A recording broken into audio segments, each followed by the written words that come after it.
was nice to chat with Sangeeta for a bit. There you go. It's all yours. Okay, thanks for joining everyone, whether you're here live or you're watching the recording later. I'm going to share my screen now, and I will jump into it. Yeah. I'm not sure if the audio is going to work. I do have a few audio moments here. Um, just make sure we can see the screen there. Okay, wonderful. So first, thank you, Innovator Program, for having me here. This is a story that I tell sometimes when I'm hanging out with friends and that kind of thing. But it's a side of my life that I think actually people in my Google community, with the trainers and innovators and GG leaders probably don't know about me because they don't really talk a lot about it. About the music, I don't talk about, but maybe the service work and trying to make the world a better place. um in some ways I do, but I'm going to tell this as a story. I'm going through a whole pile of photos. I'm going to talk about it, um and like the title says, right, the rock star not to be. And that transformation in my life, that I feel made me a better person, and of course made me a better teacher. And ultimately this is about me trying to, and it's a journey, right? I'm trying to be the best version of who I can be, and so I don't forget, I do want to say that I fundamentally believe the world is a good place. I'm a history teacher. We talk a lot about current events and how they connect to the past, but I think the world is a good place. Human beings are inherently good. I'm also going to say I might get a little bit emotional, because there are a few deeply personal things I'm going to share with you today, and it's okay to share them publicly, but bear with me just in case the tears come. Um, I want to start with this. These are the guys in my band. Not going to go through names and that. That's us at a middle level band that's just breaking out. It's a place in Shibuya in Tokyo, and that's backstage. You can see all the writing and the signing or the signatures of the bands.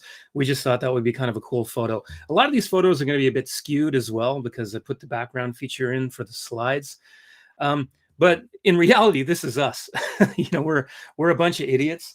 I honestly, you can see I'm wearing one of the band T-shirts we have. I was like, what do I wear? But I went with solidarity, and I'm with the Innovator T-shirt today. But this is who we are. Our unity of purpose is actually not to become rock stars. When I was in my early 30s, I thought, oh, this is going well. Maybe we can do this. Um, but in reality, our unity of purpose is just getting together every Friday night, playing music, having drinks, and then playing shows. There is more to the story, though, and the point of this session. A little bit about me, though. As a little kid, I did love music. As a teenager, my mother, I credit her. She was always playing Roger Whittaker. This is the person that you're looking at in the image. He's an American folk singer. John Denver, Placido Domingo, and I'm Canadian, Stan Rogers. So she really gave me this love of music. But for me, growing up, my main passion was actually soccer. I've actually recorded 2 albums with my band. Played some, pretty cool shows, in Japan in particular. But my main thing was soccer. These some of my mates when I was in university, I actually played in the 1990s what would have been in Canada semi-professional level, and I do have some friends that went on to play professional soccer in Europe and in the United States. Actually, an opponent of mine, lovely guy, played with the LA Galaxy when David Beckham was there. But because I focused on soccer, I really did not become a talented musician. I played trumpet, but I didn't really learn how to read music very well. So I learned to play guitar, and I played chords at house parties and things like that. But I loved it. Music was something on the side, but I got into it. And when I moved to Japan in 1997, I bought an old guitar and a new guitar. Now it's old, but I just thought, yeah, I want to start a band, and I did some music, with the impromptu bands in northern Japan and that kind of thing. But I was a rock star not to be, because when I eventually did start a band, it really was all about me. I wanted to play my music, and I didn't know how to manage a band. Um, it's one thing to start a band, but to get everyone together on the right page is quite difficult.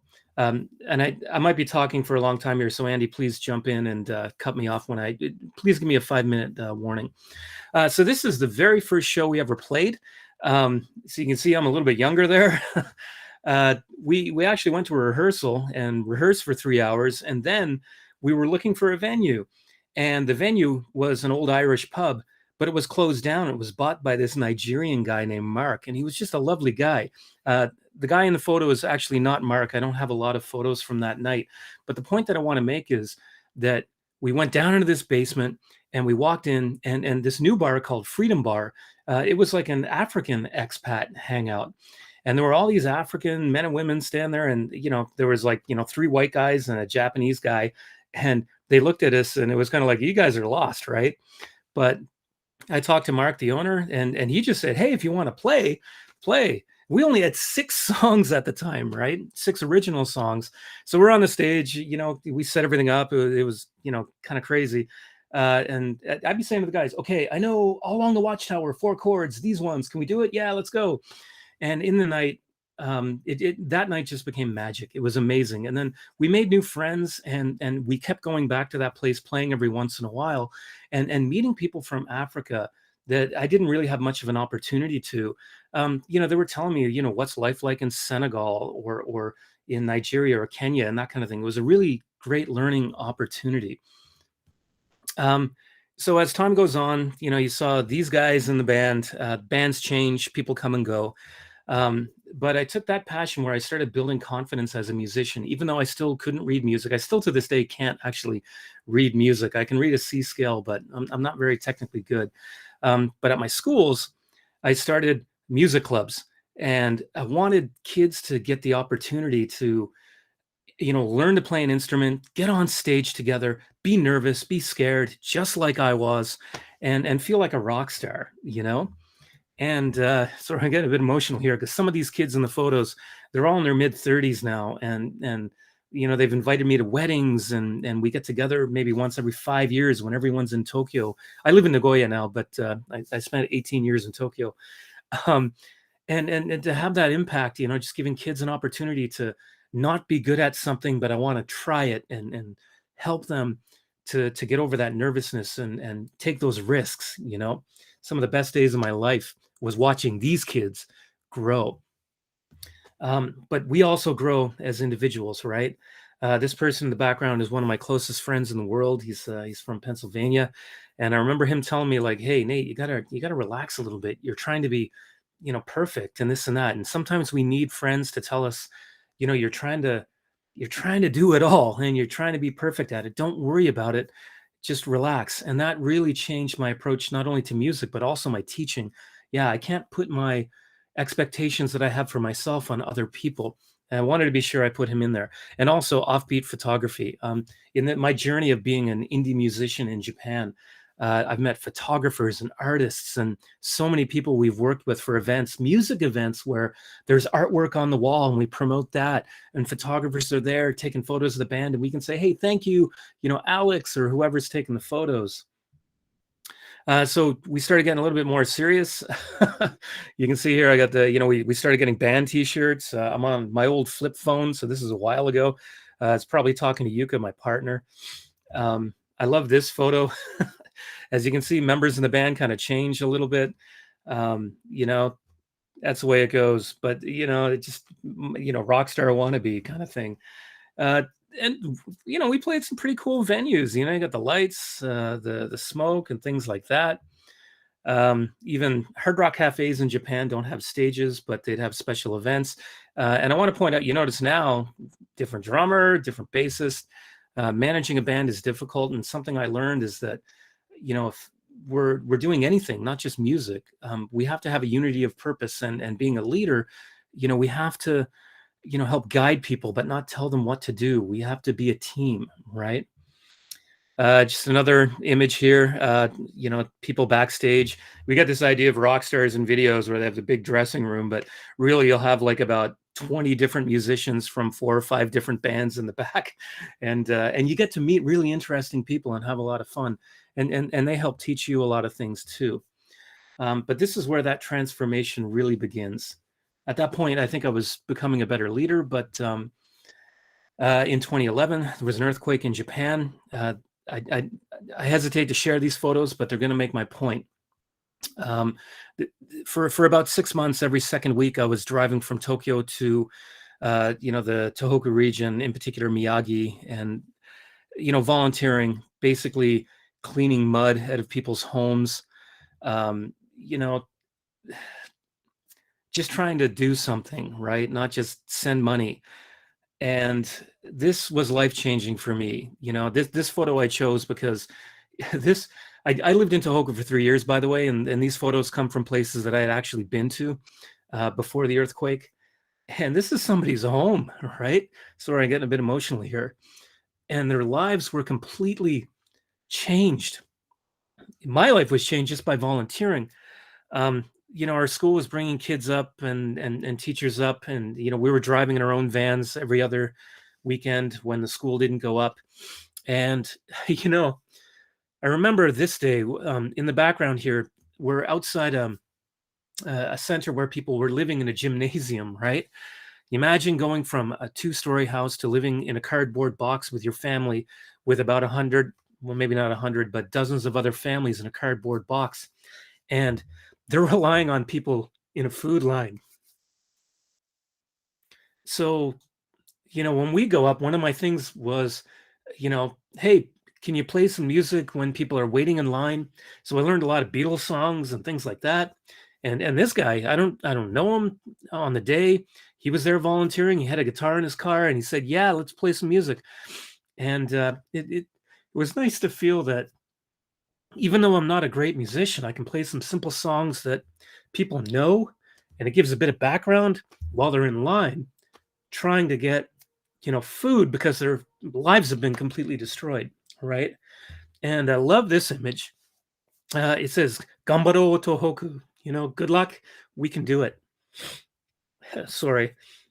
And I put this image in here because when we go to volunteer, they gave us these, like tape, and you put your name because you volunteered in teams. And some guys from Kyushu that were university students, they took a couple of weeks off, they camped out, and we just bonded over a couple of days working in a team. And they slapped these on my jacket, and these are still on my guitar today, 10 years later. You got, Goto, Yunoki, and Kuwahara-san. And they all got married. We're not in touch now, but we were for about 5 or 6 years. But it was like, how can we take more action? What can we do? And so as a band, we said, you know what? Let's put a music event together where we bring bands together and raise money. This was the very first one, hence Volume 1. We raised about $3,500 US in that one night, in about 5 hours of 8 bands playing music. And we kept doing it. Let's keep doing this. What happened though was a teacher at my school, this is him right here, Wouter Lalaman, he's a Belgian guy, lovely.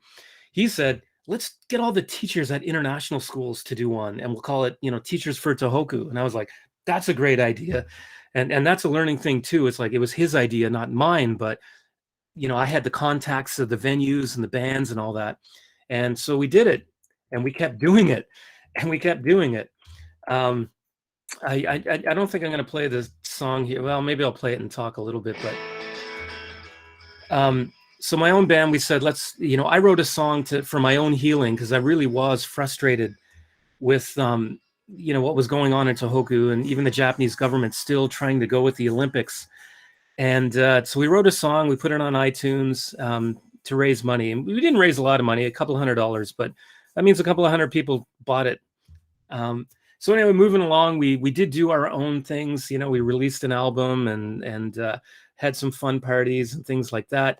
But then the parent of a couple of kids that I taught, one I coached and taught, the other I just taught. And she had said, hey, TEL, it's a mental health care organization in Japan. And she said, I see the stuff you're doing for Tohoku. Could you do that for TEL so we can reach a wider audience of young people? And the music community or whatever? And I said, yes, I am totally in line. And part of the reason why I'm in line with mental health care is that a close friend of mine, Rachel, took her life. When I was in my early 30s. It was a shock. I was living in Japan and I couldn't be there with my friends. And my own cousin, Damien, as well, took his own life. So one thing, hey, when people are having a hard time, try to see the signs. And so this kind of exploded as well. And I learned more about mental health through this process. And so we created what Tell decided to call Band Night for Tell. And the point is to spread awareness and shatter stigma. And I talk to my students about this stuff in class because I feel I know more about it now, and I've got a poster, in my room for Tell. And I'm like, hey, if you're having a hard time, these are people you can talk to. We even have students joining us for awareness and fundraising events and things like that. I'll jump through these because this kind of grew. We got to the point where when I was living in Tokyo and had the time and the contacts, we had 4 different cities. We had Tokyo, Kobe, Osaka, and Nagoya, bands and artists doing music all across the country for the same purpose of raising money and raising awareness, and especially awareness about mental health and looking out for each other and caring for each other. We even got to the point where, an acquaintance, not a close friend, but when the earthquake in 2015 in Nepal happened, he said, can you help out? And I'm like, yes, I'm all over it. Let's do it. And, a friend of mine, we all believe, I hope, in gender equity. So we got to, women doing fundraising for Tohoku. And, I'd arrange that. I'd be behind the scenes. I'm the guy, working the microphones and the deck, the PA system. This is just my own side project, but I don't think I have time to talk about it. We've even done fundraisers, as a school community. This is us last year. We had different groups walking in different areas to raise awareness about mental health. And you notice we've got, well, maybe you don't notice, but we've got students involved as well. A real community thing to show that, hey, people are good. We have to love them. That's my old car. I gave it's a different story, and I think I'm running out of time here. So I'm going to jump through a few photos of the band. We do record music and things like that. That was Genya. There's Sam. Yeah, who's that guy? I wanted to get to this photo because I do take, I want students to have the opportunity to play around with music in my classroom. And so I do have in my class, I've got a guitar, I have a keyboard now set up, and I've got a teddy bear that students love too. And I have had students that are stressed out that they actually take the teddy bear and they put it on their lap. I'm talking kids in grade 11 and 12 here, right? This is my guitar that I bought when I first came to Japan. So this guitar is older than most of the parents of the kids that I teach, before they were dating, right? It's older than all my students, but this guitar I loaned to a student, said, I want to get better at it. And I just said, take care of this because I love this guitar. And it's older than you, and your parents were probably not even dating when I bought that guitar. So again, this is the band now, but we still don't take ourselves too seriously. That's us in the studio. You can see Sam with the microphone cord wrapped around his head. We like to put these out on social media before we, do a gig. But last point that I'm going to make is this person is what makes it all happen. This photo is a little bit old. As you can tell by me, Yuka still looks beautiful, but this is my partner, Yuka, and she gives me the time and the latitude, and she joins us for fundraising events. Our band, actually, when we play live, usually there's a fundraiser attached to it now. We go to a venue, they often pay about $400 or $500 a night, but that just goes to the organization that we're supporting. Usually it's Tell and mental health, but without her, I can't do this. She gives me the time to go rehearse with a band, to be online and email people and design flyers and things like that. Haven't done this, for a couple of years because of the pandemic. But I will, to end it, play a song that I wrote, for her. It's about us meeting. I'm not going to play the whole song, but I do want to point out that this guy right here, the drummer in our band, he said, why don't we write a song that's more positive? Because I write a lot about politics and social ills and things like that. And what's positive for me was really Yuka. She makes me a better person. So I wrote this about us, not for her, but about us. And I know this is going to end in a moment here because I'm sure the time is up, but I do want to share this. It's in English and Japanese too. Sorry.